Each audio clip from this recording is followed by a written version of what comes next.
Zagorelo je, zagorelo od vse te fatalnosti, samozavesti, lepote in prave moške energije. Letos že drugič zapored izbiramo fatalnega moškega. Lani je to postal šarmer Jan Plestenjak. Kdo ga bo nasledil letos? Imamo 8 fatalnih kandidatov. Ampak veste kaj, dragi moji, tole je odlična služba, namreč sami fatalni moški kolena se mi šibijo in jaz komaj čakam, da vam jih predstavim. In pa seveda, da vam danes razkrijem tudi kdo, kateri je tisti najbolj fatalen. Preteklo leto so svojo karizmo najbolj zaznamovali Franko Bajc, Sani Bečirović, Jan Bučar, Miha Deželak, Jure Košir, Matjaž Komel, Boštjan Romih in Dejan Zavec. Ti misliš, da se fatalni moški dejansko zaveda, da je fatalen? Jaz mislim, da ne, oziroma do neke mere je prav, da se, po drugi strani pa pretirana ta prevelika samozavest pa ni dobrodošla. Jaz mislim, vsaj moj način je skromnejši. Ne vem, jaz bom rekel, da zdravi meji. To prav fatalni se bi mogli zavedati, ja. Lode pa čar v temu, da ne tega kaže ne veliko, ja. Torej, kje bi se ti najdel, a ti se zavedaš tega? Se bom zadržal tako. Kar povej, samozavest. Tudi samozavest je ena pomembna lastnost fatalnega moškega, ne? Če se ne primerjam z nobenim drugim, se počutim kar fatalno. In mislim, da bi se mogel po eni strani vsak. Fatalnost za vsakega pomeni nekaj drugega. Vsak kandidat ima tisto nekaj, kar se ne da opisati. Vsak je usoden, a za voditeljico Anito Košte je fatalen le eden izmed njih. Zaradi njega sem po moje danes tukaj. Ne res, na radiju delam v bistvu zaradi njega. Želela sem si sicer prej postati športna novinarka. Bila sem v maškarah, v šoli tudi Jure Košir. Sama sem si doma naredila masko na karton, en velik poster je bil še takrat v pilu. Potem šla sem na avtobus v pancerjih, v smučeh in palcah. Tako da je to bila moja najtežja pot v šolo. Anita, jaz mislim, da ti danes doživljaš najlepši večer svojega življenja. Sam še selfie čakam. V festivalni dvorani so nas ta prestižni večer z nežnimi in malo manj nežnimi ritmi zabavali King Fu, Rebeka Dremelj in čudovita Nina Pušlar.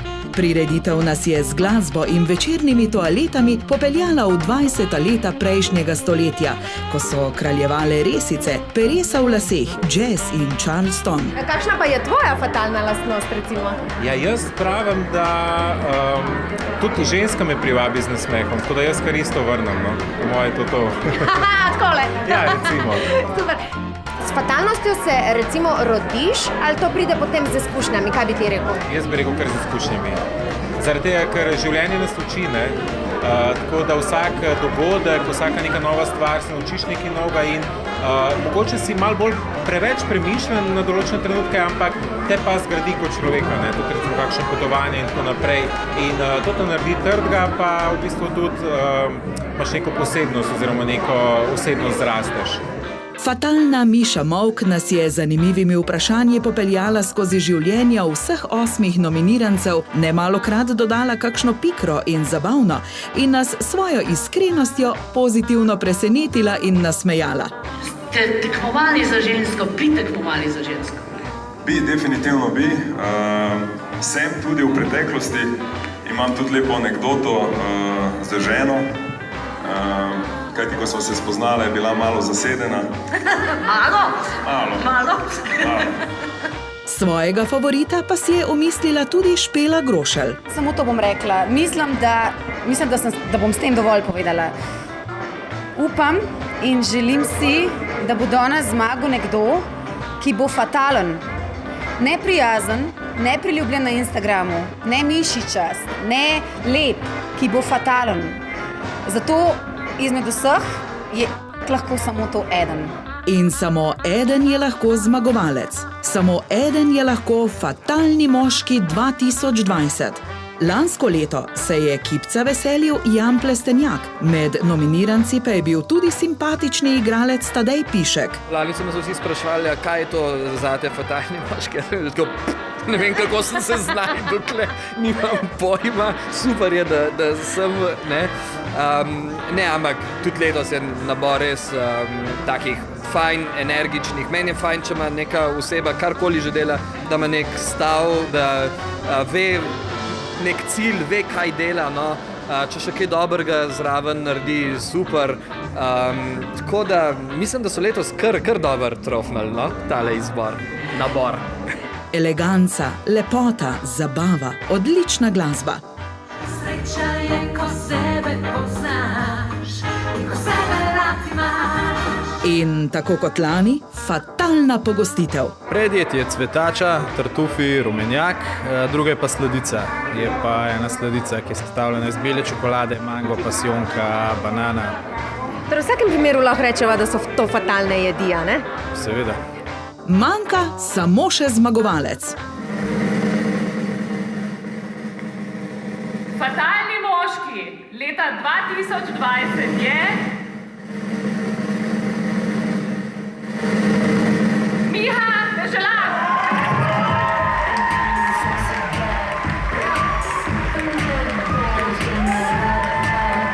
To je tisti moment, ko človek ostane brez besed. Miha, najprej iskrene čestitke iz srca. Kaj bi povedal? Prve besede. Mislim, da si rekel, da si brez besed ostal. To pa se redko zgodi, a ne? Res redko. Glede na to, da delam na radiju, bi moral zmeraj imeti kaj na zalogi, na rezervi za povedati. Ampak to je bilo eno tako presenečenje. To je bil en tak, ne vem, strel iz nekje, iz divjine ali kaj s tem. Ker smo stali s temi vsemi fanti gor, ki so res veliki fanti. Vsi, vsak na svojem področju. Se mi zdi, da je bilo največ športnikov, ki imajo tudi super telesa in tako naprej. Jaz v to kategorijo telesnikov ne sodim, ampak očitno je pač nekaj dobrega tudi v tem, da ljudje začutijo, da če nekaj počneš s srcem in če nekomu pomagaš in delaš dobro, da je to nekje slišano in da potem pač ljudje to znajo ceniti in spoštovati. In hvala vsem, ki so glasovali in so prepoznali v meni fatalnega moškega. Zmagala je srčnost, zmagali sta toplina in ljubezen. Vse to pa so konec koncev tudi najbolj pomembne sestavine fatalnosti. Se vam ne zdi?